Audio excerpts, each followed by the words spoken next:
Hi guys, welcome to the channel. In today's video, I'm going to show you how you can delete calls on Messenger.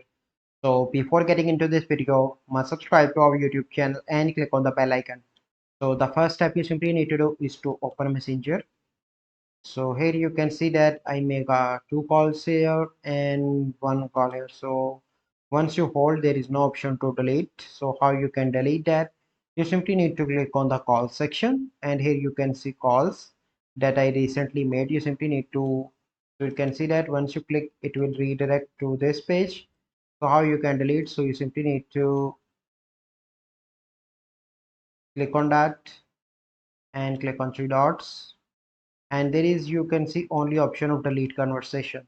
So if you want to delete, you simply need to hold that like this, and here you can see an option of delete in the bottom. Click on that again like this, and click on delete. So this is the process by which you can delete calls on Messenger. I hope you find this video helpful.